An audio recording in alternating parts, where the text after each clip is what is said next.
Fala galera, beleza? Aqui é o AXL, vamos com tudo para mais um vídeo. Hoje falando sobre a vitória do Flamengo sobre o Vasco no Clássico dos Milhões. Mas antes de falar um pouquinho sobre esse jogo, se inscreva no canal, curte, comente, compartilha, ative o sininho para receber o conteúdo do canal e vambora pro vídeo. Esse jogo que começou bem morno, começou bem fraco. Nos minutos iniciais, o Vasco parecia muito nervoso. Na transição da defesa para o ataque, era muito erro de passe e muito desarme pela equipe do Flamengo. O Vasco não conseguia jogar e o Flamengo pouco criava. Tentava jogar pela ponta direita, nos cruzamentos para a área. O Vasco bem fechado, como já era esperado. Até que, aos 10 minutos, Arrascaeta cruza na primeira trave.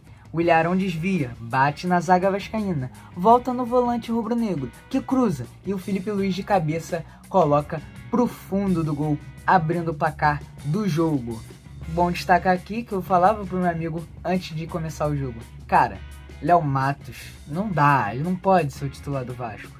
Eu prefiro o Everton, não é um grande jogador, mas pra mim é melhor do que o Léo Matos, que falhou, deixou o Felipe Luiz ultrapassá-lo e o Felipe Luiz meteu pro fundo do gol. Também vale destacar que isso já é uma jogada ensaiada do Flamengo. Lembra no clássico contra o Fluminense? A Arrascaeta cruzou na primeira trave, o Ilharão desviou e a bola depois sobrou pro Gabigol. Foi a mesma jogada, é uma jogada ensaiada do Vasco. Até quando isso vai acontecer? Os técnicos dos adversários vão deixar isso acontecer toda hora? Pelo amor de Deus, né? E o Paulo Souza, o Flamengo não tem nada a ver com isso. A jogada ensaiada deu certo. Na outra vez teve impedimento do Gabigol, mas dessa vez deu certo. Gol do Flamengo. E aí, meu amigo, o Vasco não conseguia de jeito nenhum manter o controle da bola, perdia toda hora. Não conseguia jogar. E apesar do gol, era um jogo bem morno. Quem esperava um amplo domínio do rubro-negro estava se surpreendendo, porque a gente não via isso. Apesar do Flamengo manter a posse da bola, não criava. E o jogo também era bem pegado, bem faltoso. Até os 25 já eram 3 cartões amarelos divididos pelos dois times. Então assim, é complicado. Aos 30 minutos, primeira finalização do Vasco na partida. Nenê na linha de fundo cruza. Zé Gabriel ganha no alto do Mateuzinho e o Hugo faz uma ótima defesa indo buscar a bola lá no canto. Fiz uma comparação, né, no WhatsApp falando assim, cara, o Hugo ele é muito parecido com o Volpi. As bolas difíceis ele vai muito bem. Só que nas fáceis que ele ramela. Por exemplo também, só que aí uma diferença, né, dele com o Volpi. O Hugo falha muito com os pés. Ele entregou várias vezes a bola pro time do Vasco quando ele foi jogar com os pés. Isso é um erro muito grande, coisa que o Diogo Alves não tem. Então assim, tá difícil a gente avaliar quem é o goleiro titular do Flamengo. O Hugo tem problemas com os pés e com as mãos. Faz ótimas defesas nas bolas difíceis, mas ramela nas fáceis. Aí isso aí fica pro Paulo Souza decidir. E resumindo o primeiro tempo, jogo chato, o Vasco não cria, finalizou 2 ou 3 vezes e nada. O Flamengo joga basicamente nos cruzamentos. E a defesa do Vasco, bem fechadinha, conseguia rebater bem as bolas, principalmente a dupla de zaga Quinteiro e o Anderson Conceição.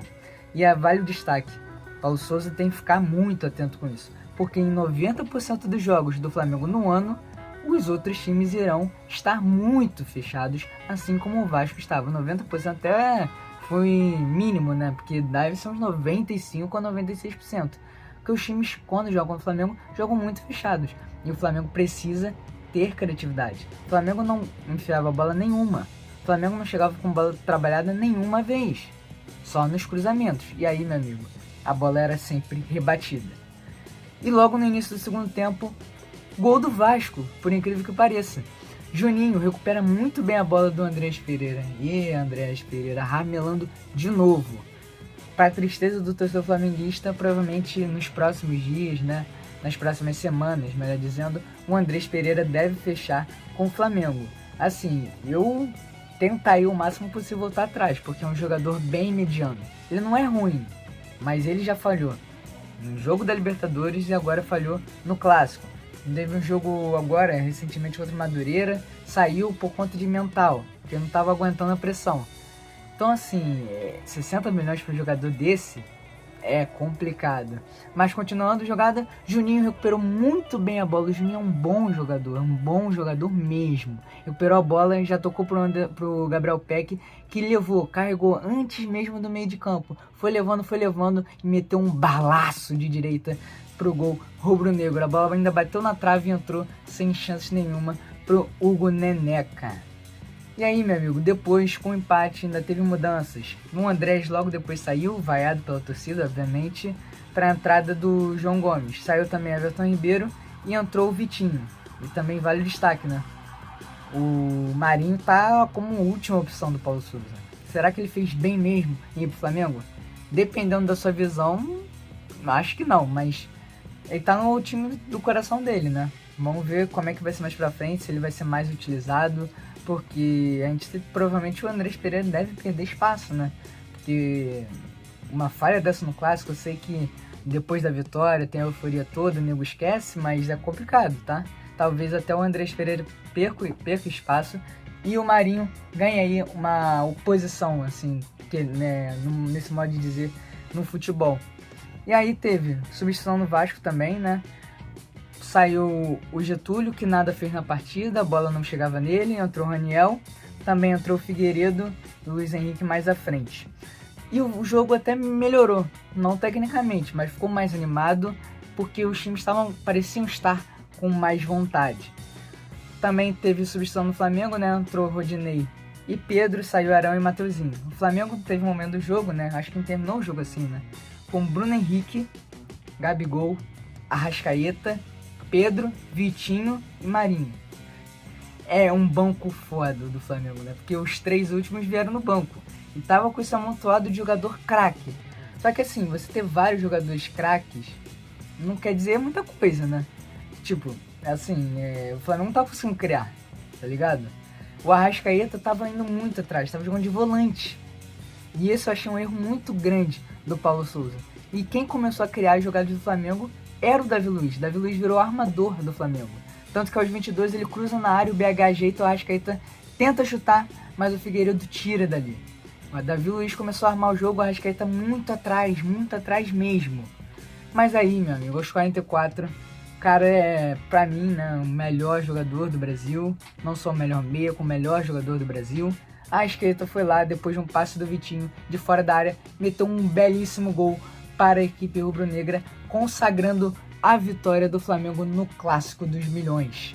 Para mim, o Andrei falhou, né, de não ter chegado no Arrascaeta, e o Thiago Rodrigues dava para pegar. Tipo assim, não foi um frango, não foi uma falha, oh meu Deus, mas dava para pegar.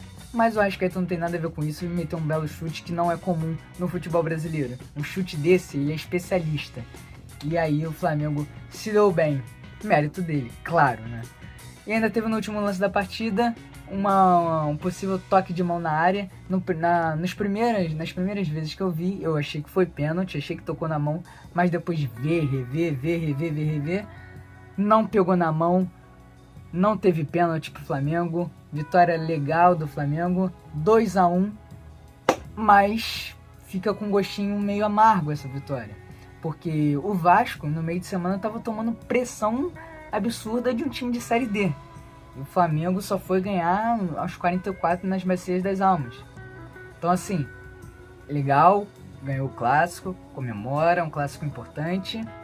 Mas ficar de olho, porque, como eu falei, o Flamengo vai enfrentar muitos times fechados no ano.